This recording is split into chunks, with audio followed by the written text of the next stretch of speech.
الحمد للہ رب العالمین والصلاة والسلام علی رسولہ الکریم اما بعد۔ معزز سامعین و ناظرین، دعویٰ اکیڈمی کے دروس قرآن کے سلسلہ میں آج ہم 22ویں پارے پہ گفتگو کریں گے اور یہ جاننے کی کوشش کریں گے کہ اس پارے میں اللہ رب العالمین نے ہماری تربیت اور ہماری ہدایت اور ہماری رہنمائی کے لیے ہمیں کیا احکامات ہمارے لیے رکھے ہیں۔ یہ پارہ جن صورتوں پہ مشتمل ہے ان میں سورۃ الاحزاب کا بقیہ حصہ، سورۃ سبا، سورۃ فاطر اور کچھ حصہ سورۃ یاسین کا ہے۔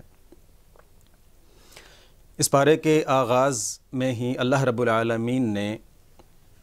خواتین کو مخاطب کرتے ہوئے بالعموم اور بالخصوص امہات المؤمنین کو مخاطب کرتے ہوئے کچھ احکامات صادر فرمائے ہیں۔ یہ احکامات اگرچہ امہات المؤمنین کو مخاطب کر کے اللہ رب العالمین نے بیان فرمائے ہیں، لیکن بالعموم یہ امت مسلمہ کی تمام خواتین کے لیے یہ احکامات ہیں۔ ان میں ایک یہ ہے کہ اللہ رب العالمین یہ حکم دے رہے ہیں کہ خواتین جب بھی کسی مرد سے گفتگو کریں تو اپنا لہجہ، اپنا انداز گفتگو ان کا ایسا نہ ہو جس سے کسی ایسے شخص کے دل میں کوئی ایسا برا خیال پیدا ہو، کوئی غلط فہمی پیدا ہو کہ جس کا دل مریض ہے، بلکہ ایسے انداز سے بات کریں کہ جس میں اسے کسی قسم کی ایسا کوئی غلط خیال اس کے دل میں پیدا نہ ہو۔ اسی طرح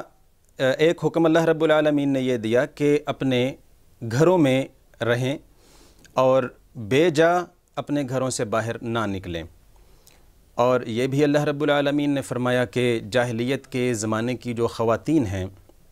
ان کی طرح بناؤ سنگھار کر کے گھروں سے نہ نکلیں، گھروں میں نماز قائم کریں، زکوٰۃ ادا کریں، اللہ اور اللہ کے رسول صلی اللہ علیہ وسلم کے احکامات کی پیروی کریں، اللہ کی جو آیات اللہ نے نازل فرمائی ہیں اور رسول اللہ صلی اللہ علیہ وسلم کی احادیث انہیں سیکھیں، انہیں یاد کریں، ان کا علم حاصل کریں۔ تو یہ کچھ احکامات ہیں جو اللہ رب العالمین نے امہات المؤمنین کو مخاطب کر کے اس پارے کے آغاز میں ذکر کیے ہیں، لیکن یہ احکامات بالعموم تمام امت مسلمہ کی تمام خواتین کے لیے ہیں۔ اس کے بعد اللہ رب العالمین نے مسلمان مرد اور خواتین دونوں کے لیے کچھ اوصاف کا ذکر کیا ہے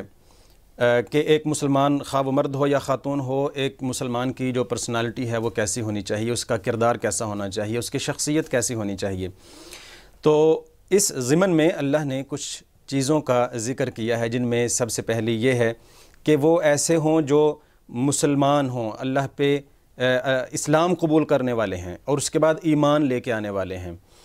اور اللہ کے رسول صلی اللہ علیہ وسلم کی اطاعت اور فرما برداری کرنے والے ہیں، ہمیشہ سچ بولنے والے ہیں اور صبر کرنے والے ہیں، اور اسی طرح اللہ کے سامنے ہمیشہ عاجزی اور خشوع اور خضوع سے اللہ کے ساتھ ان کا تعلق ہوتا ہے۔ اسی طرح وہ صدقہ اور خیرات کرنے والے ہیں اور روزے رکھنے والے ہیں،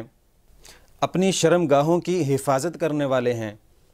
اور ہر لمحہ اللہ کو یاد کرنے والے ہیں۔ تو یہ جو خواتین ہوں یا مرد ہوں، اللہ رب العالمین فرماتے ہیں کہ جو لوگ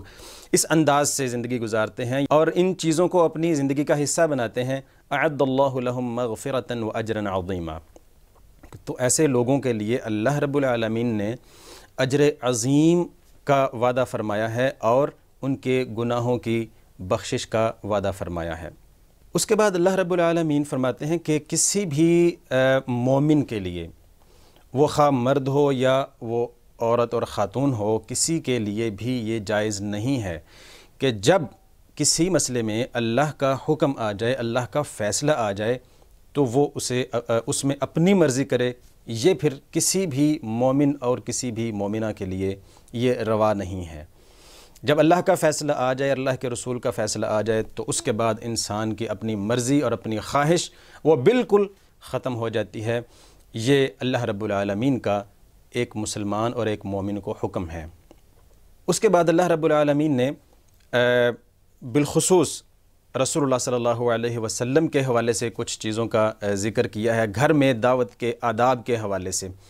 جن کا مخاطب تو اس وقت رسول اللہ صلی اللہ علیہ وسلم اور صحابہ تھے، لیکن بالعموم وہ تمام مسلمانوں کے لیے ہمارے لیے وہ رہنمائی ہے کہ اگر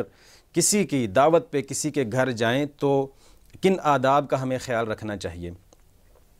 ان میں سے ایک سب سے پہلا جو ادب بیان فرمایا اللہ رب العالمین نے وہ یہ ہے کہ جب بھی کسی کے گھر میں داخل ہونے لگیں تو پھر سب سے پہلے گھر میں داخل ہونے کے لیے اجازت لی جائے، بلا اجازت کسی کے گھر میں داخل نہیں ہونا چاہیے۔ دوسرا ادب یہ ہے کہ جب آپ کے میزبان نے آپ کو گھر پہ دعوت دی ہے تو جب آپ کا مقصد پورا ہو جائے، دعوت جو بھی اس دعوت کا مقصد تھا، کھانا پینا تھا یا کچھ بھی تھا، جب وہ پورا ہو جائے تو اس کے بعد گھر میں فضول خواہ مخواہ نہیں بیٹھنا چاہیے، اس سے گھر والے ان کو اذیت ہوتی ہے۔ ہاں اگر کوئی غیر رسمی دعوت ہے تو وہ ایک الگ بات ہے۔ تیسرا ادب ہمیں اللہ رب العالمین نے یہ سکھایا ہے کہ جب بھی کسی کے گھر اگر کوئی شخص کسی دوسرے کے گھر جاتا ہے اور کوئی مرد گھر میں نہیں ہے، خاتون ہے، اور خاتون سے کوئی بات کرنا چاہتے ہیں، کوئی چیز مانگنا چاہتے ہیں تو پردے میں رہ کے مانگا جائے گا، گھر میں داخل نہیں ہوا جائے گا۔ تو یہ کچھ آداب ہیں کسی کے گھر میں جانے کے حوالے سے، دعوت کے لیے یا کسی بھی مقصد کے لیے، جن کا ہمیں خیال رکھنا چاہیے۔ اس کے بعد اللہ رب العالمین نے اسی صورت میں پردے کے احکامات نازل فرمائے، جس کا مخاطب تو رسول اللہ صلی اللہ علیہ وسلم اور امہات المؤمنین ہیں، لیکن بالعموم یہ حکم تمام مسلمانوں کی خواتین کے لیے ہے، جس میں اللہ رب العالمین یہ حکم دیتے ہیں کہ خواتین کے لیے ضروری ہے کہ وہ اپنا پردے کا اہتمام کریں۔ اس کے بعد اللہ رب العالمین قیامت کے حوالے سے ارشاد فرما رہے ہیں کہ قیامت والے دن جب لوگ عذاب کو دیکھیں گے تو تب وہ پھر ندامت اور حسرت سے یہ کہیں گے کہ یا لیتنا اطعنا اللہ و اطعنا الرسول، کہ کاش ہم نے اللہ اور اللہ کے رسول کی بات مانی ہوتی، اللہ اور اللہ کے رسول کی پیروی کی ہوتی، اور یہ کہیں گے ربنا انا اطعنا سادتنا و کبراءنا فاضلونا السبیل، کہ اے ہمارے رب، ہم نے اپنے بڑوں کو ان کی ہی ہم بات مانتے رہے، ہم اپنے جو بڑے تھے ان کی ہی ہر بات کو ہم نے مانا ہے، اور نبی اور اللہ کے رسول کی بات کو ہم نے ٹھکرایا ہے۔ تو پھر کہیں گے کہ ربنا آتہم ضعفین من العذاب ولعنہم لعنا کبیرا، کہ اے ہمارے رب، یہ ان لوگوں کی وجہ سے ہماری آخرت برباد ہو گئی ہے، تو ان لوگوں کو آج ڈبل عذاب دینا، اور ان پہ اے ہمارے رب اپنی لعنت فرما کہ ان لوگوں نے ہماری دنیا بھی برباد کی اور ہماری آخرت بھی برباد کی۔ تو ہمارے لیے اس میں بہت زیادہ عبرت ہے کہ ہم اس چیز کو ہمیشہ اپنے ذہن میں رکھیں کہ ہم اپنی جو زندگی گزار رہے ہیں، دین پہ جو عمل کر رہے ہیں، کہیں وہ ہمارا اپنا خود ساختہ دین نہ ہو، ہماری اپنی وہ ایک سوچ پہ ہم کہیں نہ چل رہے ہوں، کہیں ایسا تو نہیں کہ ہم بڑوں کے پیچھے بڑوں کی باتیں مان رہے ہیں، جبکہ اللہ اور اللہ کے رسول صلی اللہ علیہ وسلم کے احکامات اس سے مختلف ہیں۔ اس کے بعد سورۃ سبا ہے۔ سورۃ سبا کا جو مضمون ہے زیادہ تر وہ اللہ رب العالمین کے حوالے سے عقائد پہ مشتمل ہے، اللہ کے حوالے سے، اللہ کی وحدانیت کے حوالے سے اس میں دلائل ہیں، اسی طرح آخرت کے حوالے سے، آخرت پہ ایمان کے حوالے سے، دوبارہ اٹھائے جانے کے حوالے سے، اور آخرت میں حساب کتاب کے حوالے سے آیات ہیں۔ اور خاص طور پہ سورۃ سبا کا جو نام رکھا گیا ہے، وہ جس مناسبت سے رکھا گیا ہے، وہ قوم سبا کا واقعہ ہے۔ اللہ رب العالمین نے اس سورت میں دو لوگوں کا ذکر فرمایا ہے، یا دو قسم کی جو تربیت ہے لوگوں کی، جو سوچ ہے، اس کا تذکرہ فرمایا ہے۔ کچھ وہ لوگ ہیں جو اللہ رب العالمین جب ان پہ رحمتیں فرماتے ہیں، ان کو اپنا فضل کرتے ہیں، تو ان لوگوں کا اللہ کے ساتھ رویہ یہ ہوتا ہے کہ وہ عاجزی اور تواضع اختیار کرتے ہیں، وہ ہمیشہ اللہ رب العالمین کی طرف رجوع کرتے ہیں، اللہ کی ان نعمتوں کا برملا اظہار اور اعتراف کرتے ہوئے انہیں اللہ کی طرف منسوب کرتے ہیں، یعنی اللہ کا شکر ادا کرتے ہیں، اور کچھ ایسے لوگ ہوتے ہیں جن پہ اللہ رب العالمین جب رحمتیں اور اللہ اپنے خاص فضل فرماتے ہیں تو ان کا رویہ اس کے برعکس ہوتا ہے، وہ الٹا اللہ کی طرف رجوع کرنے کے اللہ کی ان نعمتوں کا ہی انکار کر دیتے ہیں، کفران نعمت کرتے ہیں، اللہ کی نعمتوں کا کفر کرتے ہیں۔ تو ان دونوں رویوں کا اللہ رب العالمین نے اس صورت میں ذکر فرمایا ہے اور اس کا موازنہ فرمایا ہے۔ وہ لوگ جو اللہ کا شکر کرنے والے ہیں ان میں اللہ رب العالمین نے بطور مثال جنہیں ذکر فرمایا ہے وہ سلیمان علیہ السلام اور ان کے والد داود علیہ السلام ہیں، کہ اللہ نے داود علیہ السلام کو خوبصورت آواز دی تھی اور لوہا ان کے لیے مسخر کیا تھا۔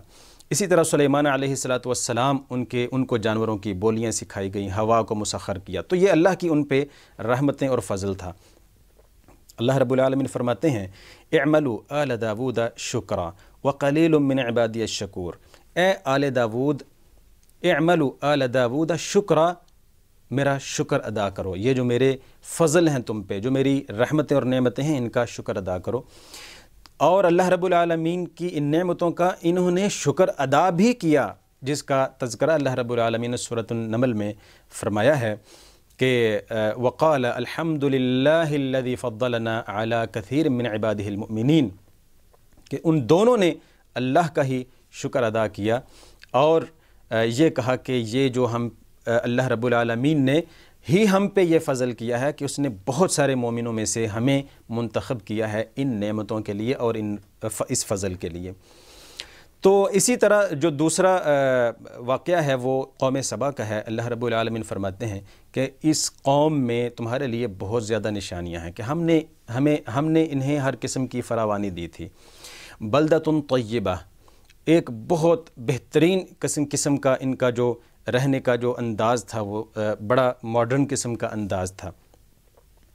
اسی طرح ہم نے انہیں باغات دیے تھے اور پانی جمع کرنے کے لیے انہوں نے ڈیم بنایا ہوا تھا، تو ہر قسم کی فراوانی تھی۔ لیکن اللہ رب العالمین فرماتے ہیں کہ ہم نے انہیں یہ بھی کہا تھا کہ اللہ کا شکر ادا کرو، لیکن ان لوگوں نے شکر ادا نہیں کیا بلکہ اللہ کی نعمتوں کا کفر کیا۔ تو اللہ رب العالمین فرماتے ہیں کہ پھر اس کے نتیجے میں ہم نے انہیں جو سزا دی وہ یہ تھی کہ ان کے تمام باغات، ان کا جو وہ پانی کا ڈیم تھا وہ تباہ کر دیا گیا اور وہ تمام باغات ان کے خشک ہو گئے اور وہ جھاڑیوں کی شکل اختیار کر گئے۔ تو یہ دو قسم کے جو لوگ ہیں اللہ رب العالمین نے خاص طور پہ ان کا تذکرہ فرمایا ہے، اور ہمیں یہ سبق دیا گیا ہے کہ اب ہمارے اوپر ہے کہ اما شاکرا و اما کفورا، کہ یا تو ہم اللہ کا شکر ادا کرنے والوں میں سے ہو جائیں یا پھر کفر کرنے والوں میں سے ہو جائیں۔ اللہ رب العالمین ہمیں ہمیشہ شاکرین میں سے ہی بنائے، کافرین میں نہ بنائے۔ اسی طرح اسی صورت میں اللہ رب العالمین نے ایک اور قسم کی جو ذہنیت ہے اس کا تذکرہ فرمایا ہے، وہ ایسے لوگ جو مالدار لوگ ہیں، جن کو اللہ نے مال دیا ہے اور فراوانی دی ہے، ایسے لوگوں کے پاس اللہ رب العالمین فرماتے ہیں کہ جب ہمارے ڈرانے والے یعنی پیغمبر جاتے ہیں تو ان کا رویہ یہ ہوتا ہے کہ یہ لوگ ان کا انکار کر دیتے ہیں۔ وجہ یہ ہوتی ہے کہ وہ یہ کہتے ہیں کہ ہمیں تو ہر قسم کا مال ہے، ہمارے پاس دولت ہے، ہمارے پاس افرادی قوت ہے ہمارے پاس، تو ہمیں یہ جو عذاب کی جو باتیں کرتے ہو یہ ہمیں کیسے دیا جا سکتا ہے؟ تو اللہ رب العالمین فرماتے ہیں کہ یہ جو مال کی فراوانی ہے یہ تو اللہ کسی کو بھی دے سکتا ہے، یہ آزمائش بھی ہو سکتی ہے۔ تو اللہ فرماتے ہیں کہ میرا جو تقرب ہے اس کا جو پیمانہ ہے وہ ایمان اور عمل صالح ہے، یہ مال اور دولت یہ پیمانہ نہیں ہے۔ تو ہمارے لیے جو سیکھنے والی چیز ہے وہ یہ ہے کہ اگر اللہ نے کسی کو مال وافر عطا کیا ہے تو یہ چیز اس کے کفر کا باعث نہیں ہونی چاہیے، بلکہ ہمیشہ یہ ہمیں ذہن میں رکھنا چاہیے کہ ایمان اور عمل صالح یہ دو چیزیں ہیں جو اللہ کے تقرب کی علامت ہیں، عذاب سے دوری کی جو وجہ ہیں۔ اس کے بعد سورۃ فاطر ہے۔ سورۃ فاطر کا بھی زیادہ تر مضمون اسی حوالے سے ہے، اللہ رب العالمین پہ ایمان اور شرک سے بیزاری اور آخرت اور حساب اور کتاب، اس طرح کے جو بنیادی ایمان کے جو بنیادی ارکان ہیں انہی کے متعلق زیادہ تر آیات ہیں۔ تو اس صورت کا آغاز بھی اللہ رب العالمین نے اللہ کے شکر سے کیا ہے کہ اللہ کا جو شکر ہے اللہ کی نعمتوں پہ وہ بہت ضروری ہے انسان کے لیے۔ اس کے بعد اللہ رب العالمین نے اپنی قدرتوں اور اپنی طاقتوں کا اظہار فرمایا ہے کہ اللہ کی جو طاقتیں ہیں اور قدرتیں ہیں وہ کیا کیا ہیں۔ اللہ نے اس کائنات کو پیدا فرمایا ہے، دن اور رات کا آنا جانا، اور یہ جتنی بھی نعمتیں ہیں، رزق ہے، دیگر تمام چیزیں ہیں۔ اللہ رب العالمین فرماتے ہیں کہ یہ ساری چیزیں اللہ کی نعمتیں ہیں، ان کو پیدا کرنے والی ذات اللہ ہی ہے۔ اور اس کے بعد اللہ رب العالمین فرماتے ہیں کہ والذین تدعون من دونہ ما یملکون من قطمیر، کہ تم جن اللہ کے علاوہ جن کو تم پکار رہے ہو وہ تو ان کے پاس تو اتنی بھی طاقت نہیں ہے کہ وہ کھجور کی گٹلی کے اوپر جو ایک کور سا ہوتا ہے وہ تو اس کی بھی قدرت اور طاقت نہیں رکھتے، وہ تو اس کے بھی مالک نہیں ہیں۔ ان تدعوہم لا يسمعوا دعاءکم، اگر تم انہیں پکارو تو تمہاری تو وہ پکار نہیں سن سکتے۔ وَلَوْ سَمِعُوا مَا اسْتَجَابُوا لَكُمْ، اور اگر سن بھی لیں بالفرض تو وہ کچھ کر نہیں سکتے، نہ تمہیں فائدہ دے سکتے ہیں نہ تمہیں نقصان دے سکتے ہیں۔ اور اس سے بھی بڑھ کر اللہ رب العالمین فرماتے ہیں کہ وَيَوْمَ الْقِيَامَةِ يَكْفُرُونَ بِشِرْكِكُمْ، کہ جنہیں تم اس دنیا میں اللہ کے علاوہ معبود بنا رہے ہو وہ تو قیامت والے دن اس چیز کا تو سرے سے انکار کر دیں گے، تمہاری عبادت کا ہی انکار کر دیں گے، وہ اپنے معبود ہونے کا ہی سرے سے انکار کر دیں گے۔ تو یہ اللہ رب العالمین نے ہمیں مثالیں دے کے یہ سمجھایا ہے کہ ہمیں ان چیزوں پہ غور و فکر کرنا ہے،